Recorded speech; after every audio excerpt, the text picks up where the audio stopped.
Okay, Cole. Hold on. It's been, Hold on. hold on.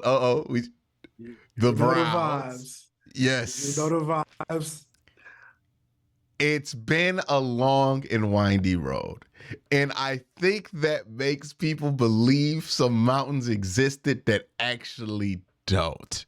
Because I sit back here in November, and when I think about the turmoil that the whole argument and narrative has been about Deshaun Watson, it is about maybe 5 quarters of football you can objectively say we're bad.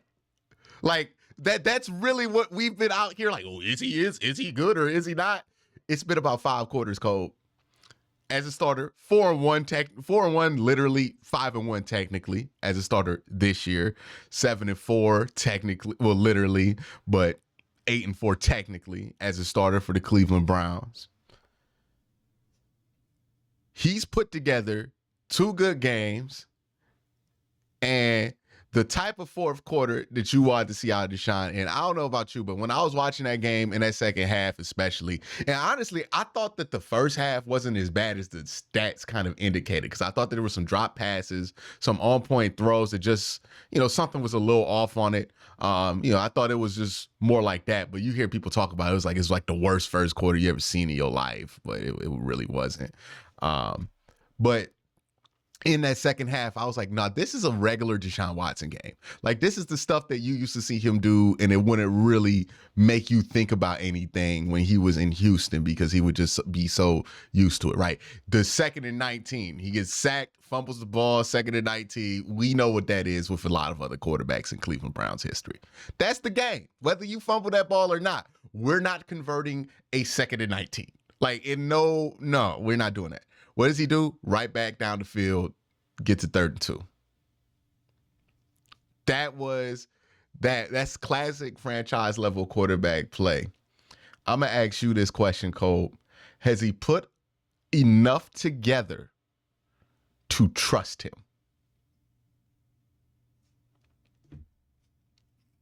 So here's where I'm at with it, right? So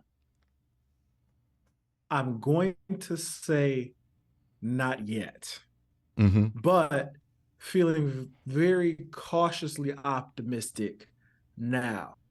Going into the game, the biggest question that I think everybody had about Deshaun Watson was this: can he put it together against a good football team? Yeah.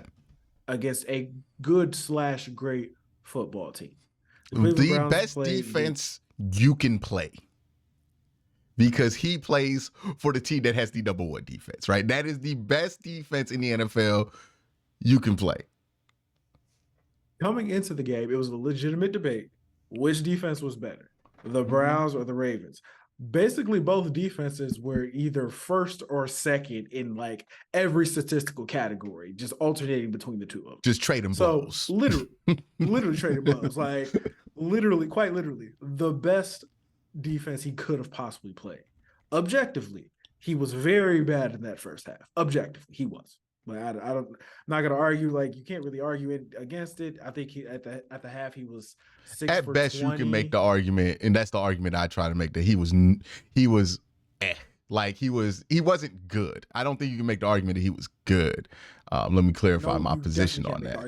But like, he was can't make the argument he was good. He was somewhere between bad and extremely mid in that first half. Like 6 for 20 with an interception return for a touchdown. That's about as bad. That interception wasn't his fault, though. Like, it wasn't like he threw like into cover 2 or didn't see the other backer. He just got tipped up. Like, that wasn't his fault. I don't even blame Lamar on the tip ball to QnCOLB. Yeah, it's a great play. Like, sometimes shit just happens like that. Play. Great play by Kyle Hamilton. But in the moment, I was extremely angry. It's one of your favorite quotes. Extremely angry. But that second half, quite literally, the best half a Cleveland Browns quarterback has had, since the team came back? Yeah, it was pretty impressive. It was like that's about as good as it's gonna get. So I come, and then you leave that game feeling pretty good. you factor in too, like he was visibly hurt in there. And that was one of the concerns about him was like, hey, okay, I get you're injured, but like, is this going to be a thing all year where like, if you're not 100%, you can't go, right? Or you can't go 100%, or you're going to look obviously affected. And, you know, it just turned out to be a throw and shoulder thing because like his foot hurt, but he was still able to run on it. Like had a couple of key scrambles late in that game after the injury, and really just battled through it. Like that was, and you know what I thought was impressive there, and it's not going to sound impressive when you bring it up, like just off raw numbers, right? Because he took 4 sacks, but the sack yardage is important, right? Because Deshaun be sometimes taking like 4 sacks for like 80. Like sometimes it'd be crazy, right? Them sack yardage. 4 for 18, which tells me like most of those, there was 2 sacks that he got hit behind the line for real. And then there were 2 of them where he got hit at the line and it technically counted as a sack. So he's not even like doing the stuff where he's like getting way too deep in his drop and then doubling down on it. Like that kind of stuff that we saw from him early on where you're like, I hope he grows out of this, right? Most of the times he scrambled, it was for good reason. There was a lot of times in that game where he stood tall in a very, very messy, muddy pocket. Again, he had 2 backup tackles out there and just threw strikes. And you hear, this is the key, right? Because you can always tell what the real is with the NFL game at times by listening to what the players are actually saying in their press conference. Not what you want them to say, but like what they actually are saying. And they interviewed just about Ibuke. He was like, what was the difference in that game? We had no answer for Deshaun Watson scrambling. Like we just could not contain it. He kept making plays. Like Janae was like, yeah, he did what he's paid to do, right? That was the difference in this game, is that when your back was against the wall, and the biggest point in this game was when they had that horrible sequence, that god-awful, let's just lose this game sequence, right? And they just get a sack, they force a punt. We're talking about Myles Garrett going God mode, and James Prochet fumbles the punt. Okay, whatever. He fumbles the punt. You get lucky, they get a holding call on the touchdown that they get right after that.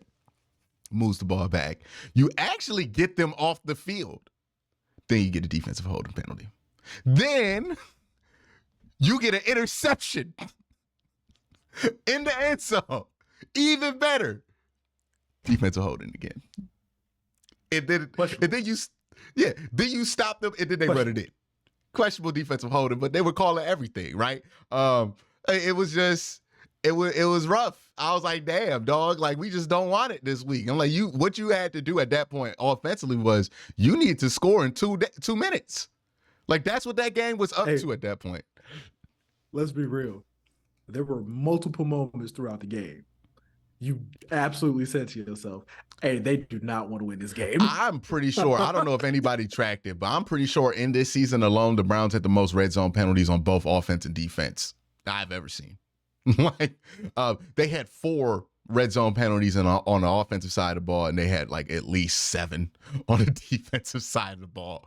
I don't think anybody's gotten more than like 10 red zone penalties. Somebody has to look that up. Let me know if I'm right or wrong on that. But I would have to imagine that's at some kind of record, how just horribly sloppy they were in the red zone execution, especially in the first 3 quarters of this football game.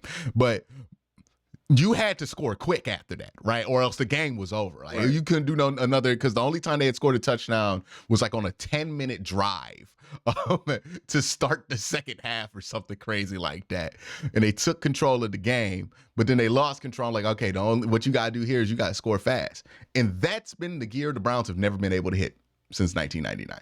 No matter who's the quarterback, no matter who you want to crown as a champion, that's been the difference for the last 30, 40 years at the Cleveland Browns at the quarterback position. Is when we need to hit that gear, we don't ever hit that gear. We don't have that quick touchdown ability. We don't have that let's just gangster down the field in like 5 seconds kind of ability, right? And what did he do? He did a great job of Jerome Ford was mixed in there as well, but did a great job of moving that ball down the field to get that quick score, keep the Browns in that game. And then now that you're in the game, the defense is all hyped up. Okoronkwo jumps up. Yeah, and then Greg Newsome makes a great play jumping on the ball and gets a pick 6. And next thing you know, we might win this game, right? Like that's that drive though. Like you see what I'm saying? Where that drive, if you don't get that score in that amount of time, nobody actually thinks you can win. But that's the difference a quarterback makes. That's why the Bengals can play to the end. Like, you hear about all these teams, they got to learn how to win. They got to learn. It's usually you saying that about a team that don't got a quarterback. Like the New York Jets don't know how to win. Why? Because they don't think they can win. Because they got Zach Wilson throwing the ball, and look what Zach Wilson be doing in the clutch. Look what he be doing. That's what a team. That pick last night, dog. Oh my God. Like, you look at the Browns teams, and like, oh, they can't win. They can't find a way to win. It's because they don't believe in the quarterback. Right? They don't believe at any point in the season we're going to have quarterback play to get us over this hump, so we might lose this game. We can't score quick, right?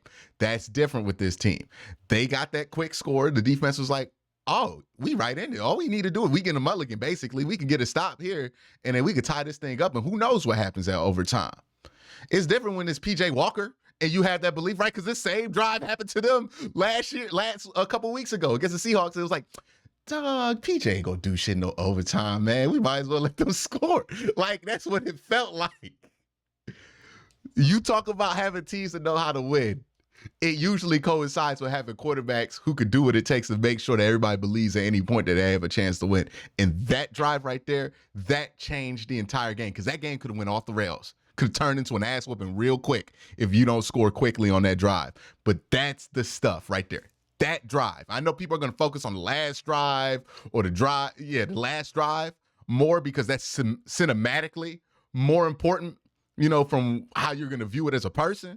But if you're looking at this on where this game truly changed, I'm like, that drive, that 2-minute scoring drive, absolutely massive. Changed everything. Because now you have that belief that you can win this game because you just came back and punched the Ravens in the mouth in a way that they didn't really do outside of the first quarter. And I think that made the difference. So if you're wondering, what does a franchise quarterback do for you? What does that belief in a team that they do have a franchise quarterback do for you? That's it right there. That drive, everything that happened after that, it didn't matter. You could play like garbage the whole game, Cole. But if you get it right in the last 5 minutes with the chance to win, you're going to get it right. How many times did the Bengals do this with Joe Burrow, where they played like straight ass for like 3 quarters? Joe Burrow put it together in the fourth, and don't nobody remember none of the stuff that happened before. Good teams have wide, and this is one of the things I really want to hit on, and I want to hear your thoughts on it. I think that the thing that separates good teams from bad teams is how much can go wrong and you can still win a football game versus a good team. For the longest time, Cole, if we always go into these games with good teams with PTSD about what we can't do. We can't turn it over one time. We can't make no mistakes. We have to play mistake-free football to win this game. Can't nothing go wrong. Can't nothing. Nah. That's not the case with this team. Stuff can and might more than likely go wrong in this game. But that's great. Teams have that kind of stuff happen to them all the time. They're able to overcome it. And that's been the thing that's defined the Cleveland Browns since coming back. And honestly, since the Bernie Kosar days, is the fact that this team could never handle adversity of any kind. Anytime it started to get tough, anytime that, something wasn't perfect, that turned into an excuse. And now we sitting here at 6-10 talking about if he never got hurt, we could really be sitting here with the ass record talking about if Nick Chubb doesn't get hurt in the first 5 quarters of the season, we not talking about this team like this. We talking about, we did this shit last year. Okay. We did this shit last year. Man, if that field goal goes in, if we just don't collapse versus the Jets, we're not doing that this year. You know why? Because this team's actually fucking good. That's the difference. You don't have to worry about the margin of error when the team's good. When you talk about margin of error and the difference a franchise quarterback makes, I kind of feel like the Cleveland Browns and the New York Jets are on completely opposite sides of a spectrum. Mm-hmm. When I say that, I mean, if you look at that Jets defense and you look at that Browns defense, I think that Jets defense is in the realm of being just as good as the Browns defense is. They're really, really, really good. They're as close as you can be, in my opinion, without having like the issue with them is they don't have a Hall of Famer on their defense. Yeah, they don't have Myles Garrett. You know what I'm saying? Like but they have if a they had committee like of pass rushers who are all really good though. But I think it does matter at the end of the day having that one guy. Which let's talk about this with the Ravens real quick. Well, actually, let me let you make your point because I think he was in the middle of something. Yeah. So, and I look at both of those teams and I'm just saying, the only real difference, but there's some other differences, but the only major difference between the New York Jets being 4-5 and the Cleveland Browns being 6-3 is just really just quarterback play, dog. Like it's really just no matter who the quarterback has been for the Cleveland Browns, this includes PJ Walker, they have found a way to manufacture enough offense to be able to win every single game that they play. And against Baltimore Ravens, Deshaun Watson took it upon himself to go win that game in the second half. He backup offensive tackles didn't matter. Not even backup. I'm talking 4th and 5th offensive tackles. Didn't matter. I'm gonna say we've been on backup tackles. You see what I'm saying? We've been on backup. 4th and 5th offensive tackles playing against arguably the best defense, the best defense in the league. Second half, went in there, punched him in the mouth. Fourth quarter comeback, won the game. Mm-hmm. Zach Wilson was in the red zone I don't know how many times against the Las Vegas Raiders. That defense is nowhere near as good as the Cleveland Browns defense, nowhere near as good as the Baltimore Ravens defense. You know what I'm saying? They lost that game because he couldn't do anything to score points. Anything. And we were literally this close away from being that New York Jets team this year. Mm-hmm. But PJ Walker and Deshaun Watson find a way to win games. Find a way to get the offense going. It's crazy. Shout out to the Stefanski pantry because he's everywhere, dog. He is truly everywhere. But I want to talk about that, right? Because let's talk about that Ravens defense.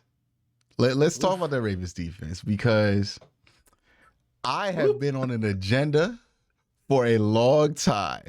And people refuse to give my agenda the seat at the table it rightfully deserves. And I understand that this agenda is going to be unpopular until it's popular. Because the person I'm talking about is a paper tiger. And I'm talking about Roquan Smith. Roquan Smith. When does it ever freaking matter that Roquan Smith is on the other team? When does it ever matter? All this talk about he's elite, he's worth what you traded for, he's worth the contract. All that talk, when does it matter? Did it matter at all in the fourth quarter that Roquan Smith was on the Baltimore Ravens? Hey, can we talk about the play? Can we talk about the play? Oh, where he got manhandled? When David Njoku took him for a ride? Yes. Can we talk about that? That's the best linebacker in the NFL. And I had people tweet, well, he had 24 tackles. Yeah, I guess that play on David Njoku counted as a tackle eventually.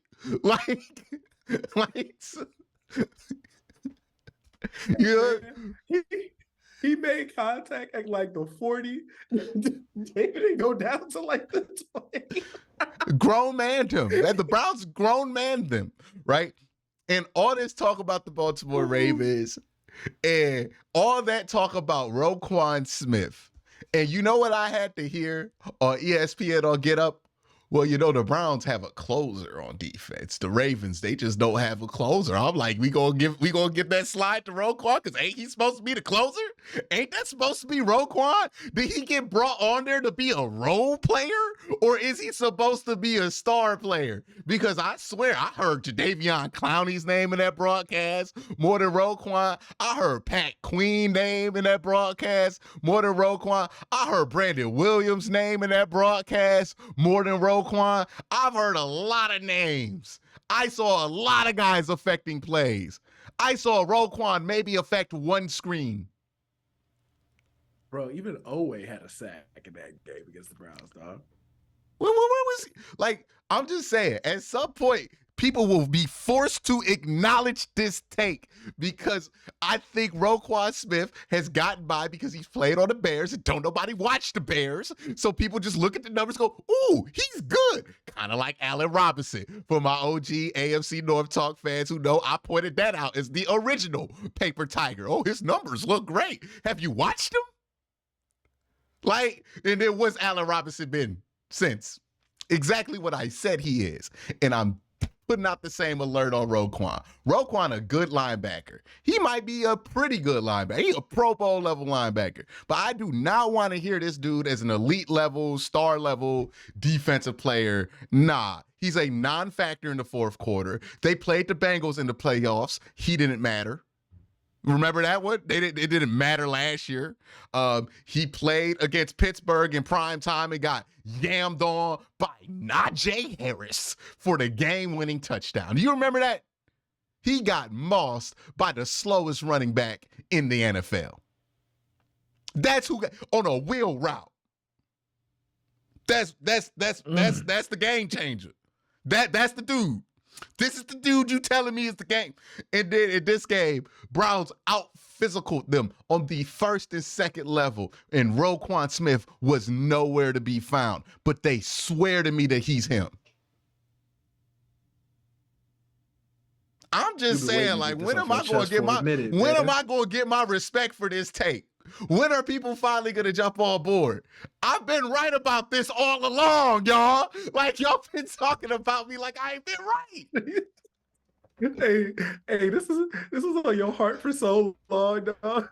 Dog, because you don't know how much I gotta hear. Well, you know, in this stat, he's a Microsoft Excel all-star, but he ain't got all these actual games. It don't ever matter that Roquan Smith there. It don't ever matter. Damn. Yo, Roquan I don't ever want to hear about him again, dog. I am so tired of this. Passionate about anything in your life, dog. I don't ever want to hear about this again. Oh, it's so frustrating, Cole. Because I did this with Cliff Kingsbury. People reacted the same way. And now they like, oh, yeah, man, everybody knew Cliff Kingsbury wasn't good. No. Y'all was lying to yourselves. Y'all was mad at me for pointing it out 2 years ago. I have to go through these slings and arrows, man.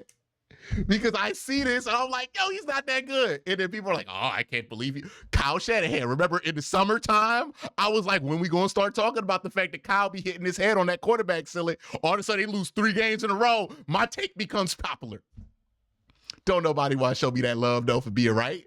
Nah, I get all the hate for being wrong while being right the entire time. It is a frustrating cross to bear. When man, Roquan Smith is to you what Baker Mayfield is to me. That's crazy. It's Roquan Smith, it's Allen Robinson. I be pointing this shit out all the time. All the time, man. All the time. And then people just be like, you don't know. All right. We'll see how you feel about Roquan Smith in 2 years when people start watching his football games because he's on the Baltimore Ravens and we can't just be like, oh, you know, he had 25 tackles. Like, paper tiger. Paper tiger. Real quick. One last thing on Deshaun Watson. The narrative that the Deshaun Watson trade was the worst trade in NFL history already starting to look stupid. Starting to look extremely stupid. It was extremely early when that take came out. I was like, why are we doing this like the season, we can judge this at the end of the season. Let's be real. You know why everyone jumped on it as quickly as they did. We know why. And here's the crazy part, Cole. It felt like it was so much blood because everything that was going on. We were just wrong about an injury. We were wrong about an injury, and he had a bad game against Pittsburgh. That bubbled up into this is the worst quarterback trade of all time. I think people are too eager to determine this a failure Like, I think that is what is going on. You want to determine this a failure so you could go, that worked out bad. I don't gotta talk about it no more, because you realize, hey, it was a little bit more difficult on sports talk radio this week, because kind of had to talk about them. Like, had to brush off the stuff to talk about Deshaun. Had to brush off the good old term, right? We use it all the time in Cleveland. On the football field, right? Like, on the field. On the field. He is that man. On the football field. On the field. He is great. On the field. Right? Field. You heard Jonathan Vilma in the play-by-play call. He was like, he started off like, I'm straight hating. Like, I was straight hating. And by the end of the game, he's like, pure hate. No, he balled out. Hate. He balled out. You know, I knew he was going to be good. Hey, NFL. I'm looking to the camera when I say this.